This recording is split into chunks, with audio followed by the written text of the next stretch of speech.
이 시간은 지난 시간에 이어서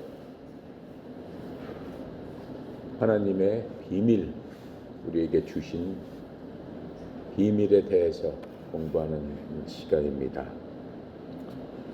지난 시간에 그 비밀에 관해서 4개 주제로서 우리 3장 1절부터 13절까지 4개 주제로 나눠서 말씀을 하고 계십니다. 첫 번째 주제는 바울에 대해서, 두 번째는 이방인에게, 세 번째로는 천사에게, 네 번째는 크리스찬들에게, 구원받은 크리스찬들에게, 이 4가지로 이렇게 말씀을 하고 계십니다. 우리가 오늘 살펴볼 9절부터 13절까지는 천사들과 크리스찬들에 대한 비밀에 관해서 알려주고 계시고 있습니다. 자, 우리 9절부터 13절까지 같이 한번 읽고 살펴보도록 하겠습니다. 영원부터 만물을 창조하신 하나님 속에 감추어졌던 비밀의 경륜이 어떠한 것을 드러내게 하려 하심이라. 이는 이제 교회로 말미암아 하늘에 있는 통치자들과 권세들에게 하나님의 각종 지혜를 알게 하려 하심이니, 곧 영원부터 우리 주 그리스도 예수님 안에서 예정하신 뜻대로 하신 것이라. 우리가 그 안에서 그를 믿음으로 말미암아 담대함과 확신을 가지고 하나님께 나아감을 얻느니라.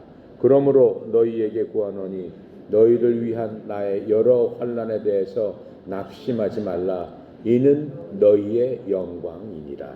이렇게 말씀하고 있습니다. 자, 이 비밀이 9절 10절에 보면은 천사들에게 아주 중요한 것이다라고 얘기하고 있어요. 이 9절 말씀은 무슨 얘기냐면 예수 그리스도에 의해서 모든 것을 창조하신 그 하나님 안에 세상이 시작된 이후로부터 감추어진 온 이 신비에 참여하는 것이 무엇인지 모든 사람들이 보게 하려 하심이라. 이렇게 말씀하고 있습니다. 즉, 또 10절에 보면은 이렇게 한 그 비밀의 목적은 그분께서, 이제 하나님께서 이제 교회를 사용하셔서 하늘의 처소들에 있는 정사들과 권능들에게 하나님의 갖가지 지혜를 알게 하려 하십니다. 이렇게 말씀하고 계시죠. 하늘에 있는 정사와 권능은 천사의 종류를 얘기하고 있습니다.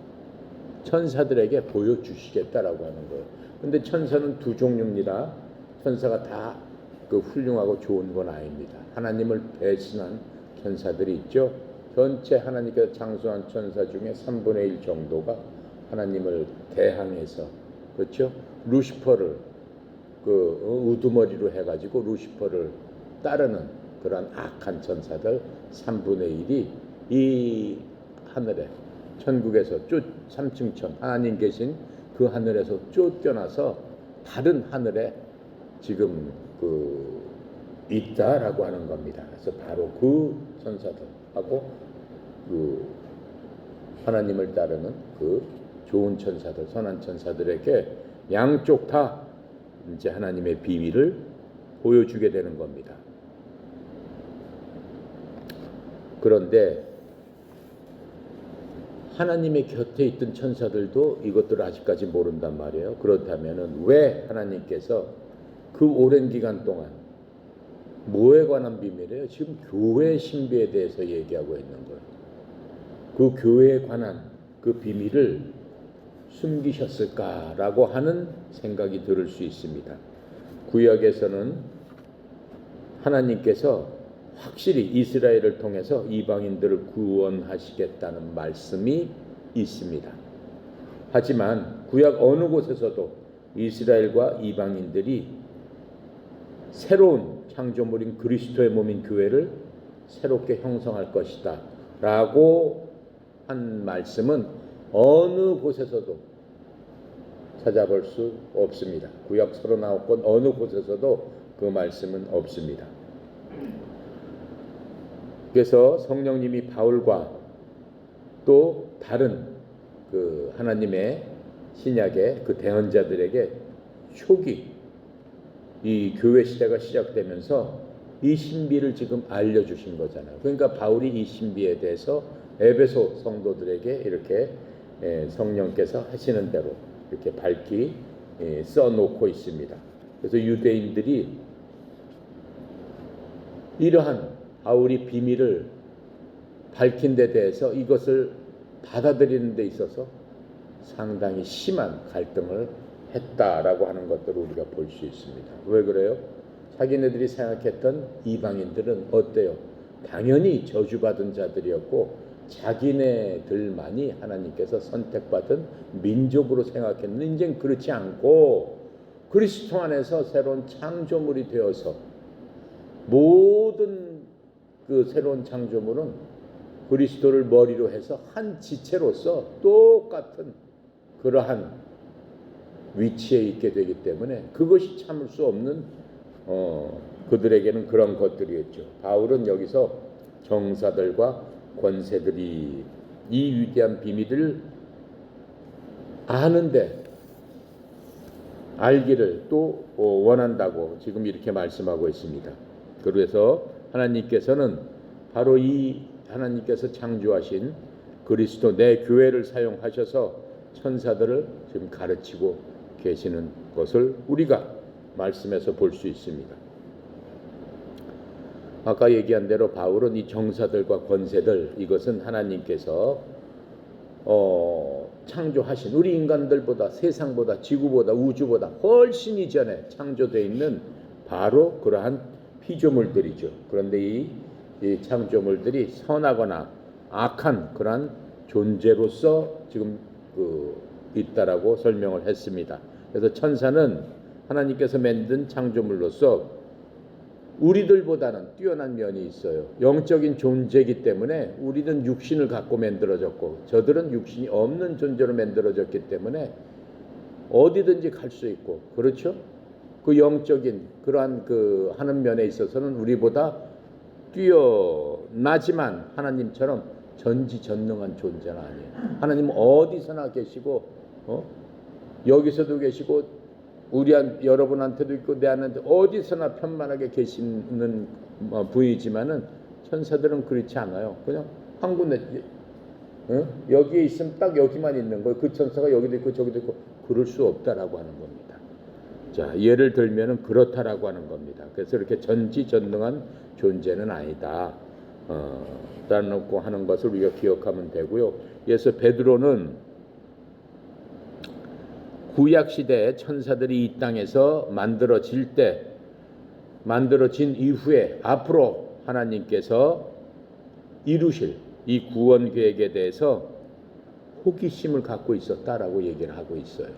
베드로전서 1장 10절부터 12절에 보면은 이 사람들의 구원에 관해서 너희에게 임할 은혜에 대해서 대언한 대언자들이 부지런히 조사하고 탐구하되 자기들 안에 계신 그리스도의 영께서 그리스도의 고난과 그 뒤에 있을 영광을 미리 증언해 주실 때에 그 영께서 무엇을 혹은 어느 때를 표적으로 보여주셨는지 탐구하였느니라.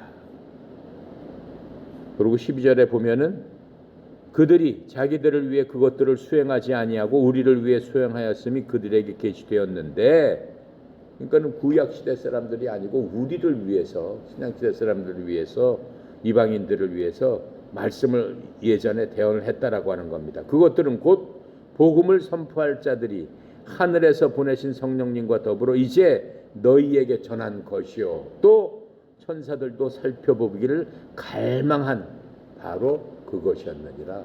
예전에 천사들 살펴 갈망했지만 하나님께서 말씀해 주시지 않으셨다라고 하는 겁니다. 그래서 죄인들이 회개할 적에 천사들도 어떻게 한다고 그랬어요? 아주 기뻐한다고 그랬어요.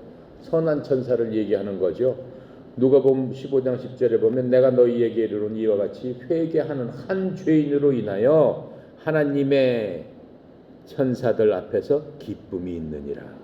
천사들도 이렇게 영적인 존재니까 누가 구원을 받고 하게 되면은 하나님 앞에 영광을 돌리고 너무 기뻐하는 그러한 그 하늘에서 그런다라고 하는 겁니다. 또한 천사들은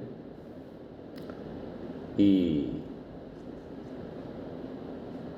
고린도전서에 보면은 세상과 이 천사들에게 구경거리가 되도록 만들어 주셨다라고 하는 겁니다. 그게 무슨 얘기냐면 고린도전서 4장 9절에 보니까 내가 생각하건대 하나님께서 사도인 우리를 죽이기로 정하신 자 같이 마지막에 두셨나니 우리가 세상과 천사들과 사람들에게 구경거리가 되었노라, 이렇게 얘기를 하고 있어요. 자, 그렇게 하면서 이 천사들도 하나님의 비밀을 알기를 간절히 소망했다라고 하는 겁니다.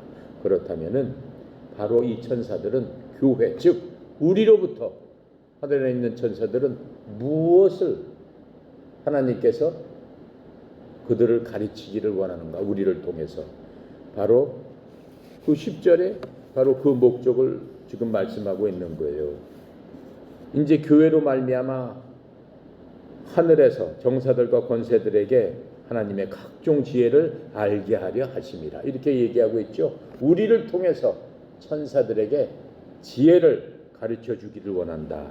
즉 무슨 얘기냐면은 하나님께서 각가지 여러 가지 지혜를 알려주려고 하시는 것인데, 이 천사들은 하나님의 창조 안에서 하나님과 함께 있었기 때문에 하나님께서 어떻게 인간을 만들고 지구를 만들고 우주를 만들고 하는 것들을 봤었다라고 하는 거죠. 그래서 하나님의 권능에 대해서 그 천사들이 이미 알고 있습니다. 하나님께서 전지전능하신 바로 그런 분이다라고 하는 것들을 알고 있습니다. 하지만 하나님의 새로운 창조물 안에서 하나님의 지혜는 그들에게는 그 당시 보지 못했던 새로운 것들을 이제 알려주게 되는 겁니다. 그래서 구원받지 못한 많은 세상의 지혜자들이라든가 세상에서 존경하는 많은 사람들이 있어요. 하지만 그들은 구원받을 수 있는 겁니까? 세상의 지혜로서는 안 되죠. 하지만 그런 사람들은 하나님의 이러한 구원 계획을 보면서 뭐라고 얘기를 해요? 예수 안 믿는 사람들은 어리석은 미친 생각이다. 그게 그렇게 되는 거냐? 이렇게 얘기하고 있지 않습니까? 하지만 천사들은 하나님의 일하심을 이제 보고 하나님의 지혜를 찬양한 바로 그것을 우리가 알게 됩니다. 그래서 하나님의 여기 10절에 뭐라고 했어요? 천 권속들에게 하나님의 각종 지혜를 알게 하려 하십니다. 그렇죠? 각가지 지혜를 그 천사들, 하나님 어떠한 분이신가를 알게 함으로 말미암아 그들이 하나님을 찬양하게 하려 하는 겁니다. 그래서 이것을 통해서 천사들은 무엇을 배우게 될까요? 이 나쁜 천사들은 어때요? 사탄, 마귀들은 자기네 리더인 사탄을 봤을 때 사탄이 무슨 지혜를 갖고 있습니까? 사탄은 선한 지혜를 갖고 있지 않습니다. 사탄은 사람을 유혹해서, 그렇죠? 속이고 죽이고 멸망시키는 게 바로 사탄의 목적인 겁니다. 사탄은 성경을 알고 있을까요? 당연히 알고 있죠. 예수님께서 어떻게 오신다라는 것도 알고 있고 하나님의 그러한 구원 계획도 알고 있었습니다. 그래서 구약에서부터 구원자가 오실 것과 언제 어떻게 오시는지를 다 알고 있었습니다. 또 사탄은 이러한 하나님의 구원 계획에 관해서 왜 오셔야 하는지 분명히 알고 있죠. 예수님을 통해서 인간을 구원하러 오신다라고 하는 걸 알고 있어요. 예수님이 하나님이시다라고 하는 것도 알고 있다라고 했어요. 예수님이 맨 처음에 이 땅에 오셨을 때 제일 먼저 알아차린 게 누구라고 그랬어요? 바로 사탄이라고 했습니다. 야고보서에 보면. 하지만 구약 안에 어느 곳에서도 유대인과 이방인들이 한 몸이 돼서 교회를 이룬다라고 하는 것들은 사탄조차도 발견할 수 없는 바로 그러한 사실입니다.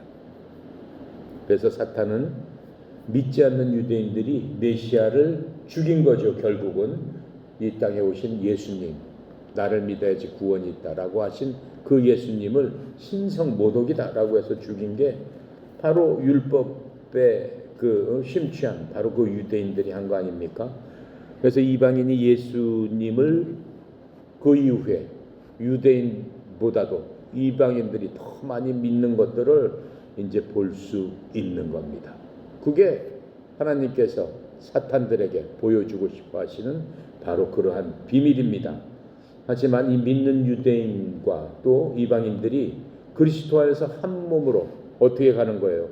천국에서 그리스도와 함께 이미 앉혀져 있다라고 하는 겁니다. 영적으로. 그 말씀은 뭐예요?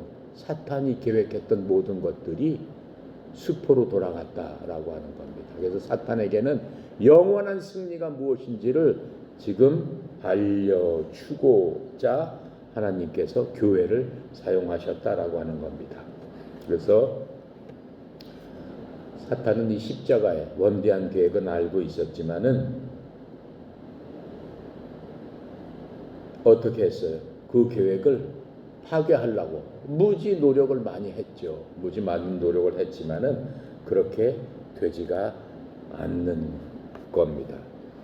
사탄은 이 계획을 언제 알았을까요? 창세기 3장 15절 사탄이가 하나님께서 지으신 사람들을 유혹함으로 말미암아 사람들을 배신하게 만들었죠.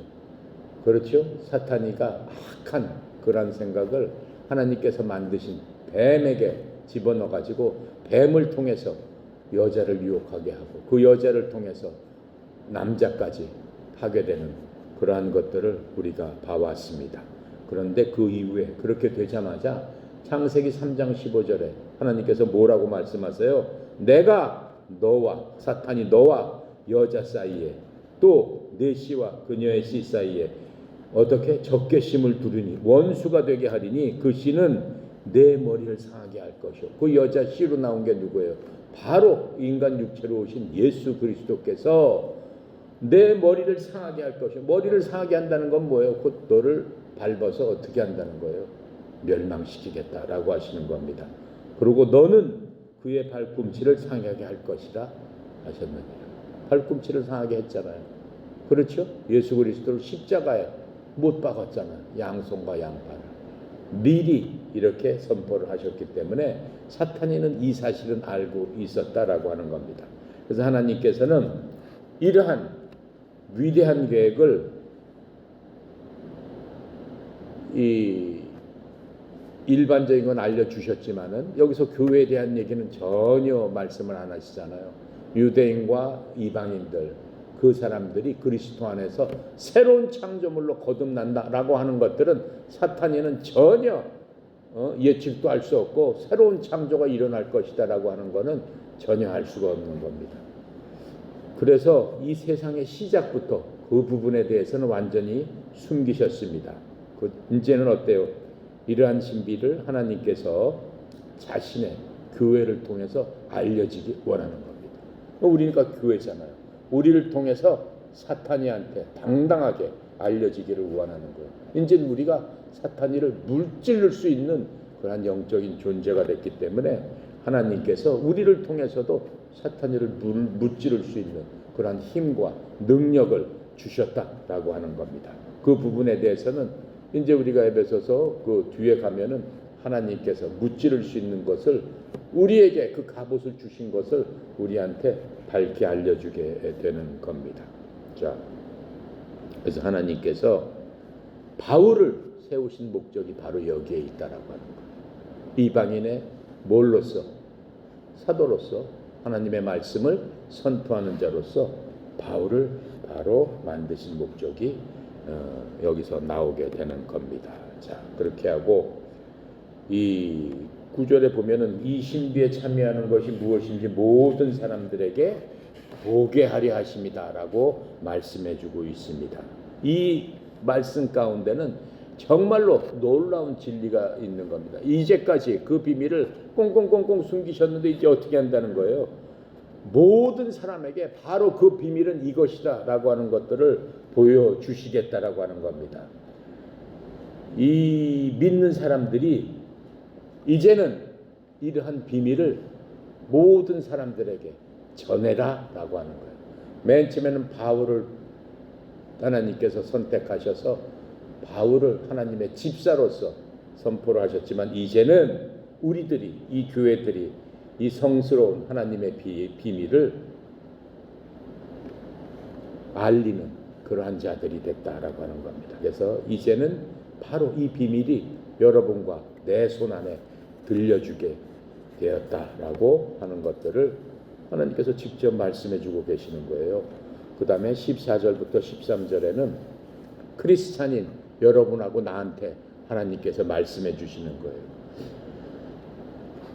이제 13절에 보면 뭐예요? 곧 영원부터 우리 주 그리스도 예수 안에서 예정하신 뜻대로 하신 것이다. 이게 무슨 말이냐면 바로 이 비밀, 그것들을 이제 와서 밝히는 바로 그것은 곧 하나님께서 그리스도 예수 우리 주 안에서 작정하신 영원한 목적에 따른 것이다.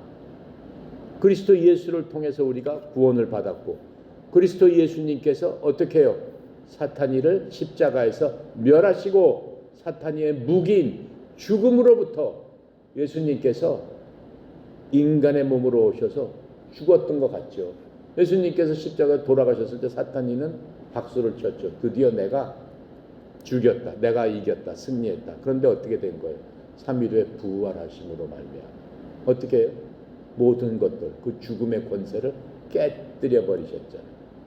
그렇죠? 깨뜨려 버리시고 부활하심으로 말미암아 더 이상 사탄의 무기인 그 죽음이 어떻게 한다는 거예요? 인간을 옥죄지 못한다라고 하는 거예요.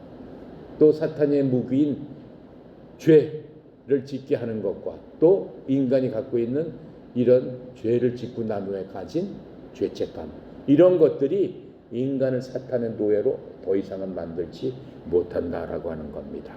그래서 하나님께서는 바울을 구원하셨을 적에, 바울도 구원을 받았지 않습니까? 구원을 받았을 적에 복음의 진리에 그 귀중한 바로 그 보배를 누구한테 맡긴 거예요?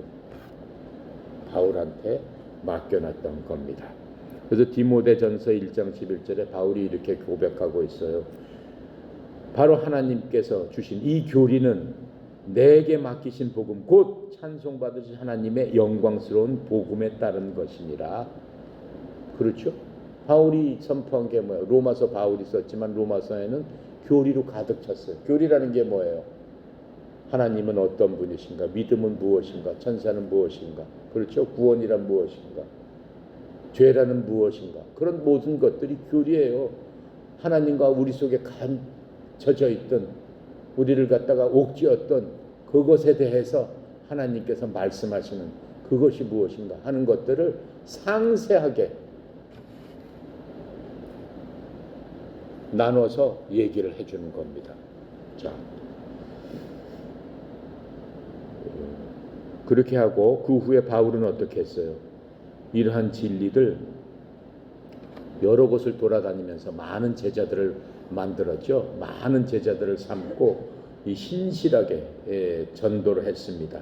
그리고 다른 사람들에게도 이러한 교리를 배웠으면 또 다른 사람에게도 전해라 라고 하면서 나눴다라고 하는 겁니다. 우리도 어때요? 이거 들었으니까 우리도 전하라고 우리에게 분담자의 역할을 우리에게 해준 거다라고 할 수 있습니다.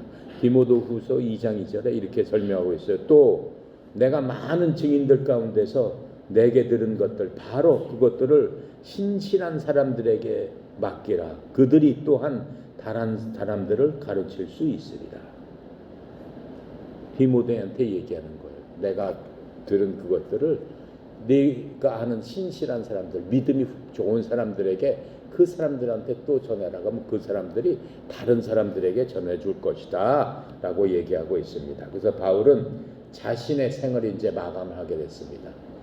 죽게 된 시점에서 하나님한테 한 고백이 있어요. 그게 뭐냐면 디모데한테 이제 자기의 심정을 고백한 건데 4장 7절부터 8절에 이렇게 얘기하고 있어요. 내가 선한 싸움을 싸우고 나의 달려갈 길을 마치고 믿음을 지켰은즉 이후로는 나를 위하여 의의 관이 예비되었나니 주 곧 의로우신 심판자께서 그날에 그것을 내게 주실 것이요 내게만 아니라 그분의 나타나심을 사랑하는 모든 자에게도 주시리라 라고 하면서 자기가 이제까지 그렇게 험하고 힘든 고난의 길을 복음을 들고 달려왔는데 어떻게 해요? 나는 이제까지 달려와서 내 육신은 여기서 목이 잘려 죽으니까 끝나지만은 내가 기대하는 건 뭐예요? 하나님께서 내게 주실 의의 관, 그것이 나의 소망이다 라고 얘기하면서 너희 모두에게도 나처럼 복음을 전하고 하나님의 일을 맡아서 열심히 할 적에 너희에게도 너희들이 하나님 앞에 그리스도 앞에 심판적에 섰을 적에 의의 관이 예비되어 있다는 것을 기억하고 열심을 내라 라고 지금 하고 있는 것들을 우리가 볼 수 있습니다. 그래서 이 학자들이 교회가 맨 처음에 그리스도로부터 시작이 되고 또 사도들을 통해서 각 지역에 교회가 생긴 그런 것들을 연구한 게 교회사입니다. 이 교회사에 대한 그 연구를 해 보니까는 학자들이 보니까 하나님의 말씀에 대한 기본적인 진리, 바울이 선포했던 그런 진리가 수세기 동안 사도들이 죽고 한참 후에는 어떻게 됐다라고 하는 거예요. 313년 로마가 어떻게 해요?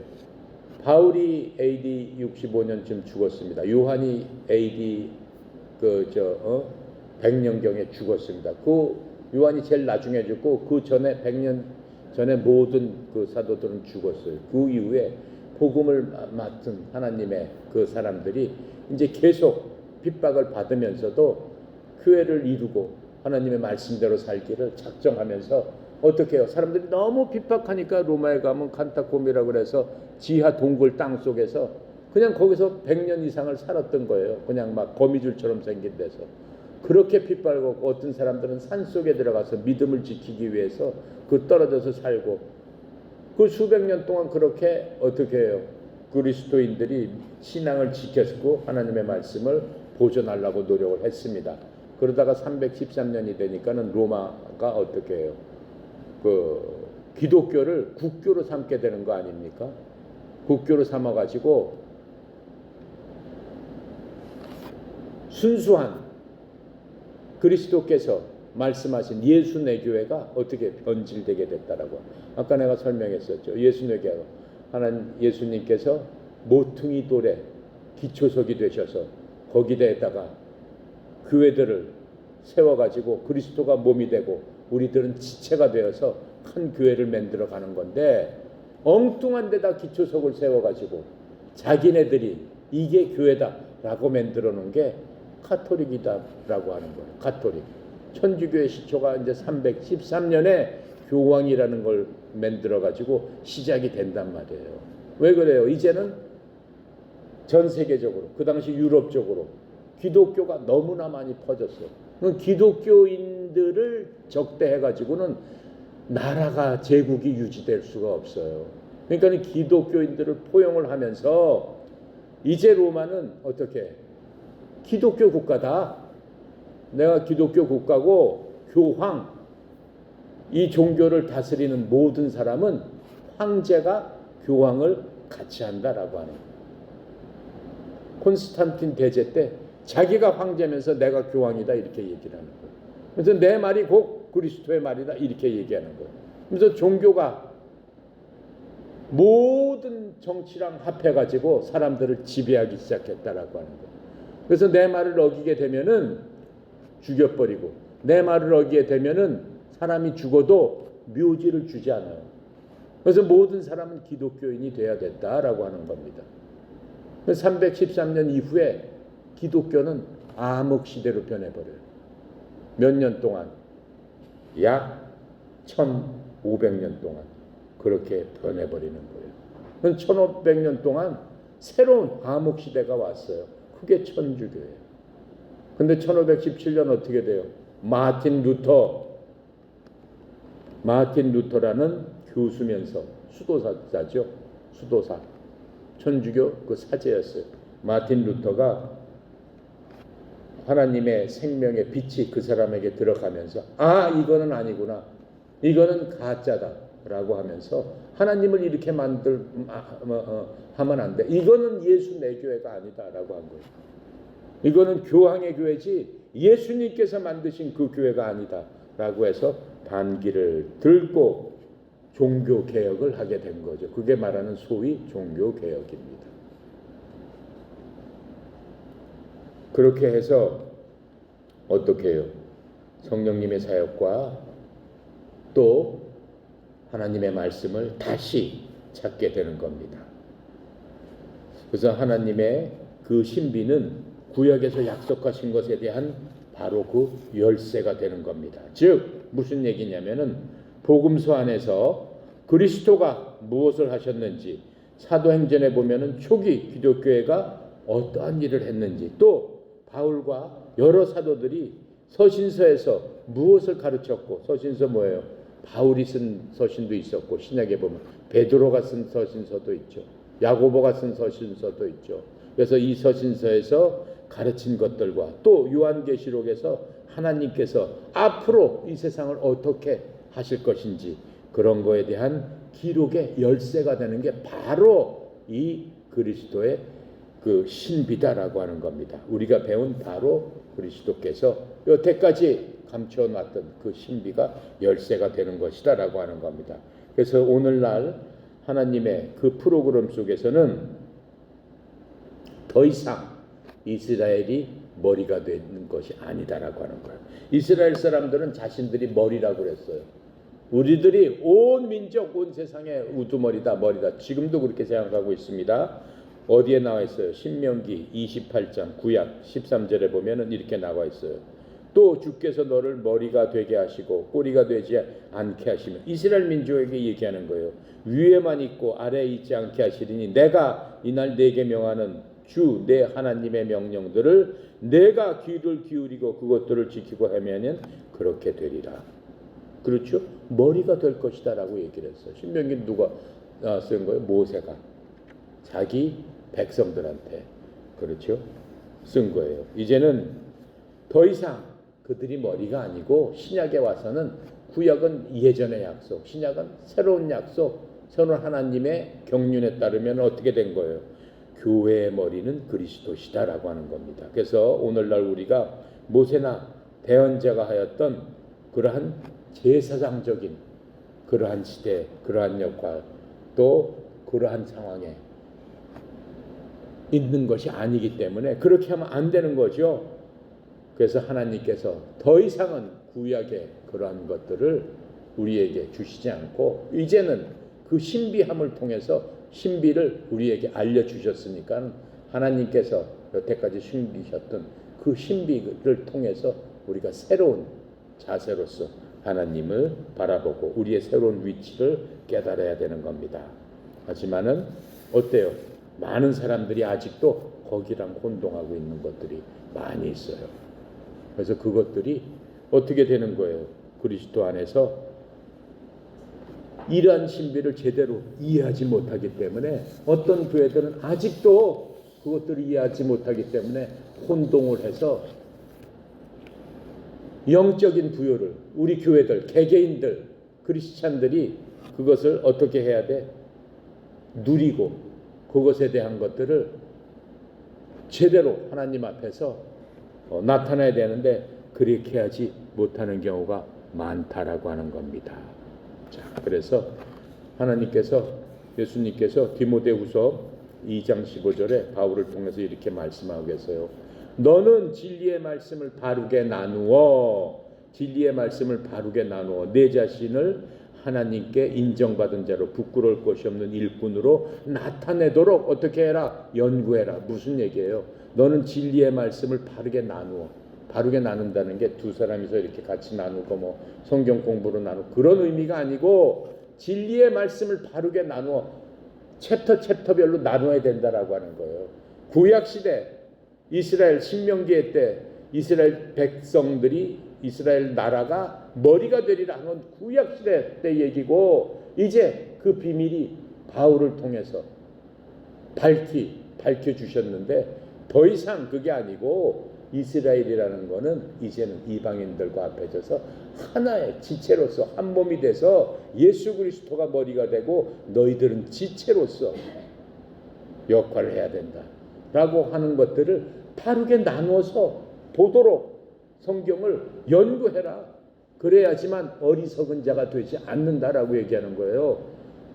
성경 공부를 하는 이유는 똑똑해지기가 아니고 어리석게 행동함으로써 하나님께서 주신 그 복을 얻지 못하는 자가 되지 말아라. 풍성하게 누려라 라고 지금 말씀하고 있는 것입니다. 자, 그래서 11절에 보면은 곧 영원부터 우리 주 예수 그리스도 안에서 예정하신 뜻대로 하신 것이라. 이제 교회 관련해서 지금 우리가 살펴봤던 이 위대한 진리, 이것은 그리스도 안에서 하나님의 영원하신 목적이었습니다. 애당초 추가로 어떻게 해놓은 게 아니고 애당초 하나님께서 만들어 놓으신 영원한 목적이 이제는 모든 사람들에게 그 비밀이 밝혀졌다라고 하는 겁니다. 그래서 이 진리를 무시하게 되면 어떻게 해요? 이것을 계획하신 누구를 무시하는 거야? 하나님 아버지를 무시하는 것이 되는 겁니다.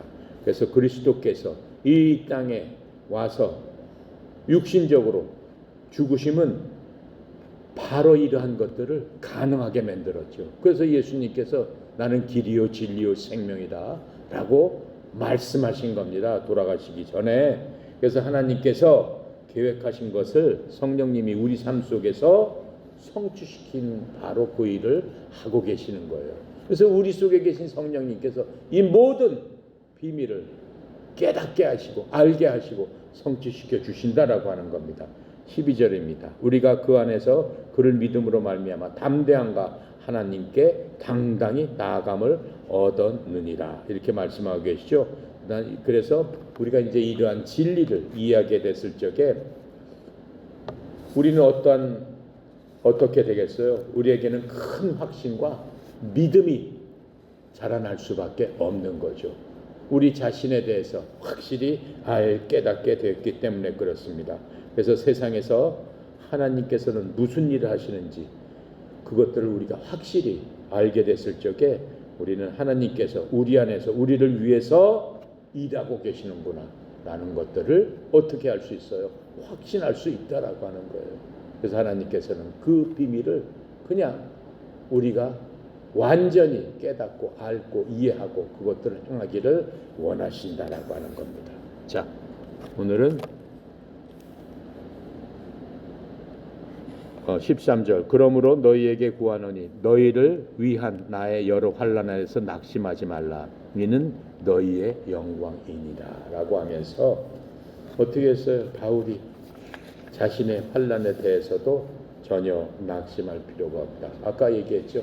내가 달려갈 길을 다 달려가고 나에게는 뭐만 남았다? 그리스도 심판석에 바울도 그리스도 심판석 앞에 서죠. 그리스도 심판석은 지옥 가라는 그게 아니에요. 네가 이 땅에서 크리스찬으로서 하나님의 종들로서 무슨 일을 하고 왔는가라고 하는 것에 대해서 하나님께서 뭘 주시겠다라고 하는 거예요. 상을 주시겠다라고 하는 거예요. 그러니까 우리는 죽자마자 어떻게 돼요? 몸이 우리의 거듭난 영은 하나님 앞에 가서 딱 쓰게 돼요. 그리스도 앞에 딱 쓰게 해서 예수님께서 우리를 한눈에 아시고 네가 이 땅에서 이 일을 내 비밀을 제대로 잘 저거 했구나라고 하면서 너는 의의 면류관, 너는 무슨 생명의 면류관, 너는 무슨 금면류관, 너는 무슨 면류관이 많이 있어요. 그게 상의 종류예요. 그 상을 하나씩 나눠 주시겠다라고 하는 거예요. 그래서 바울은 어때요? 내 달려갈 길을 다 마치고 내 모든 것들을 내가 했으니 이제 내 소망은 그리스도 심판석 앞에 서서 의의 면류관, 바로 의의 면류관이 나를 기다리고 있다 라고 하면서 어떻게 했어요? 하나님께 영광을 돌리는 그런 자가 됐다라고 하는 겁니다. 우리도 우리의 달려갈 길을 다 가고 그리스도의 심판석 앞에 섰을 적에 바울처럼 고백할 수 있는 여러분과 제가 되기를 하나님 앞에 간절히 기원합니다.